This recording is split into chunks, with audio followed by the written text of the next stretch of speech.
Toscano, Suguego, Negaso Haya to us. My name's Gary Farmer.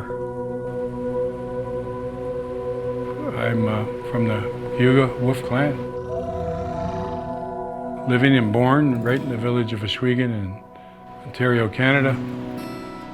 I think this is my 49th year of performing, both in the theater, television, film, and narrative. Do a lot of work within communities throughout the greater North American continent, primarily in Indigenous communities. Well, I've always tried, to be the one who goes forward and not afraid, doing it for the right reasons. I like setting the example. That's been my role in a way. As actors, kind of have to make positive, interesting choices, and there's a lot of members in our community that aren't making positive, interesting choices. They're making negative choices. The impact of alcohol. That's my objective, is just stay as healthy as I can in my elder years and take care of myself more than I have in my youth.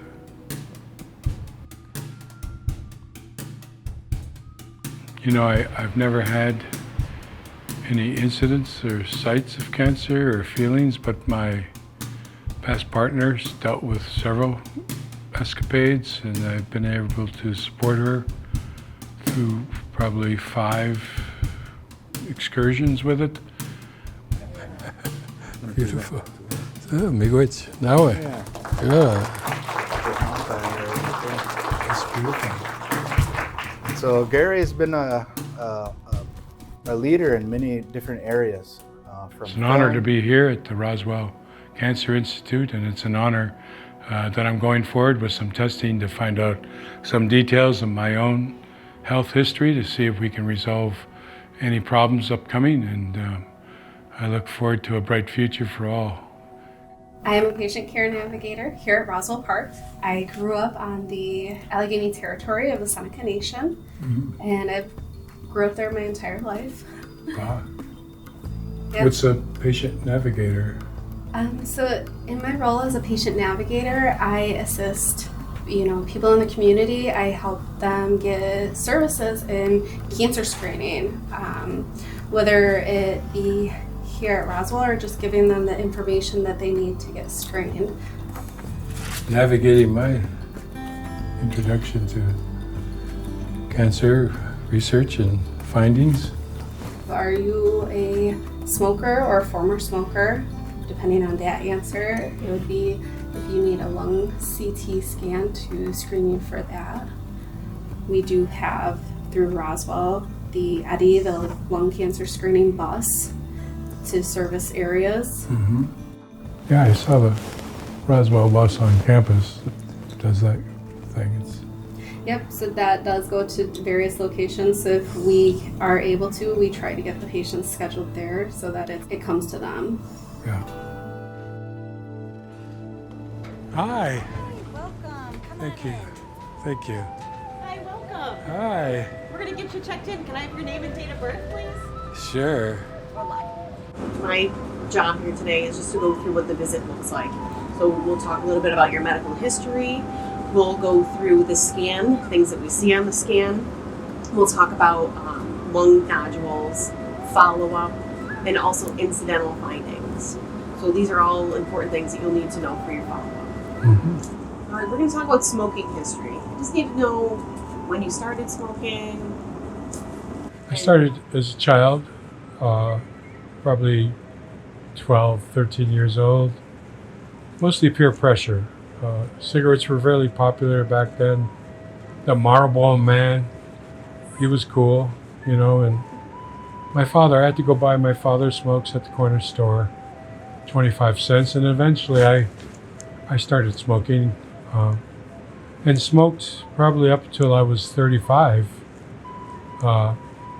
until I married a woman who didn't smoke, and I bought my last cigarettes in Canada. I drove down to the States to ask her to marry me, and I stashed the cigarettes, and I never smoked cigarettes again.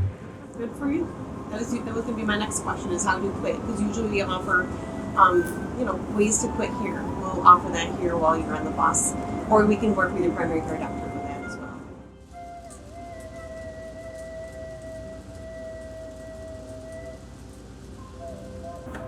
On that right side, you can set your things right up on top of there. Okay. The seat here, like that, head comes up on the floor here. All right.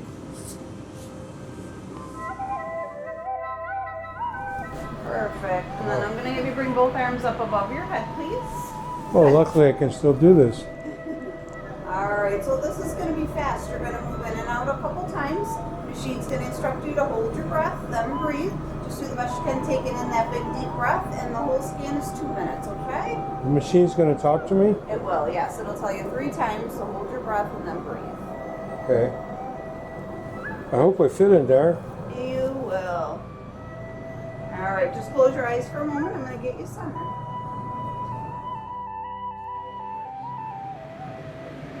You're welcome, and then we'll be calling you with those test results. Okay. Just give me 1 second to get the table down, and then we can sit up. You're excellent at it. Thank you. Good work. Thank you so much. Thank you.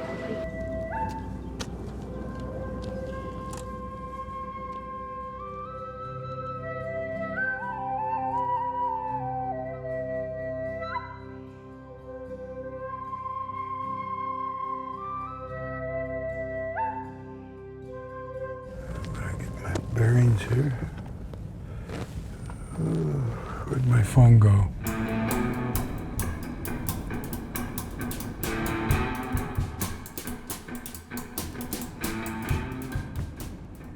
But this was the outer edge of our hang. We didn't come up this way too often until we got older.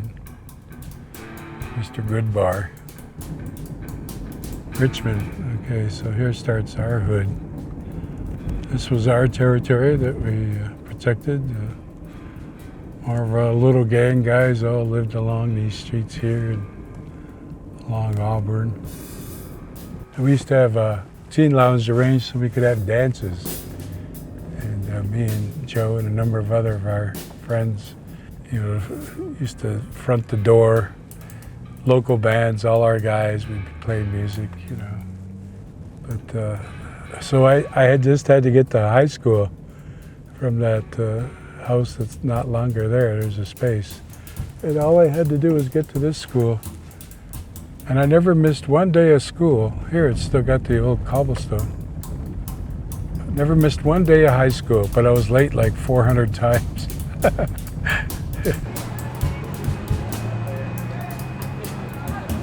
Yeah, that's cool. Yeah, it's a beautiful old hall, isn't it? This is where we assembled. Still the same seats when I came here. It was a good school. Appreciated the time here. Wow. So I'm in here somewhere. There I am. Gary was an avid participant in sports, photography, Latin and chess clubs at Lafayette. Are you from the Native community? Yeah, specifically. Yeah, we were presented a flag from the nation. Haudenosaunee, Yes, pre-COVID. It was a big honor. And I heard we got you your 71 yearbook. I don't know, we have a... We do. It's Oh, good. We got Yeah, it. we're gonna find a spot, maybe in the library. Yeah, the library's all yours. That was a special spot for me, the library. Nice.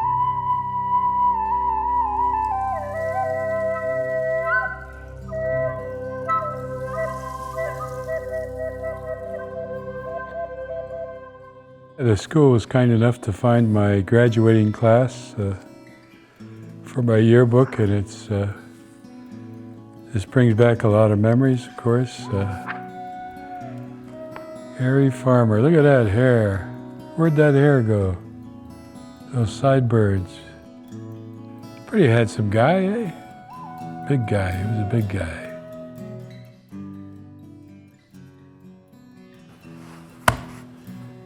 '71. There certainly wasn't much recognition of Native America back when I was a high school student or a grammar school. The grammar school was more so. I always had to present to the school down the street here. Whenever they came to the Native American section, I had to stand up and speak on behalf of all the natives. I was the only native person, and you know, I got a little ostracized for that, you know, being recognized. So I suffered a little bit of a cultural abuse from my friends, you know. It's really come into its own, Native America, and a lot more respect for us now than there was back in '71, that's for sure.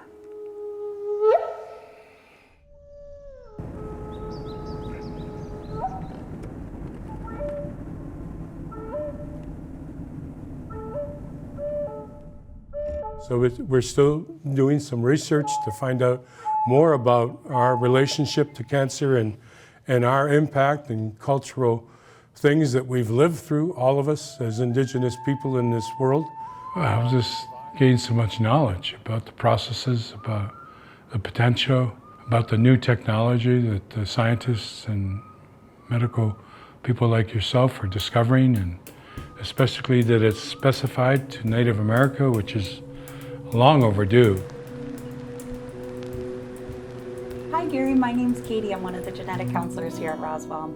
And so before I launch into everything, any burning questions, anything I can clarify about genetics?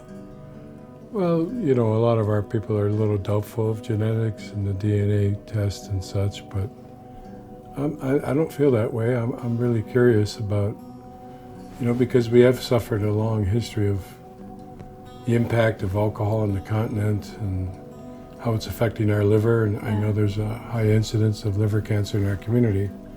So I'm kind of fascinated to go forward with this test. Absolutely, and I think it can be interesting is the goal of this information is to help you and your family. How can we be more proactive and preventative moving forward for some of these different types of cancer? Mm-hmm. I just lost a cousin to pancreatic, cancer, so it took him so fast. We didn't have time, you know. It was tragic. Yeah, these diagnoses are tragic, as seeing someone you love go through this oftentimes raises people's questions to say, well, what can I do differently? You know, and pancreatic cancer, liver cancer, some of these other things that we can see running through the family, they can have this underlying genetic link. Yes, it's important to know.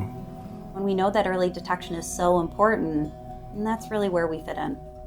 I probably don't qualify, but is there a cost to the effort? Yeah, and so oftentimes if you meet insurance's criteria, we anticipate that genetic testing should be approved at no cost. So there are different options like self-pay, and typically that tends to be about $250 maximum out of pocket.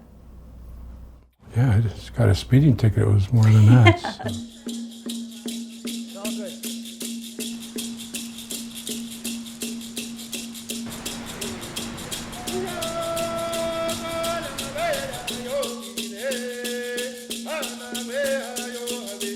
Amongst Haudenosaunee nations, lung and bronchus cancer are the top causes of cancer death in both Canada and the USA.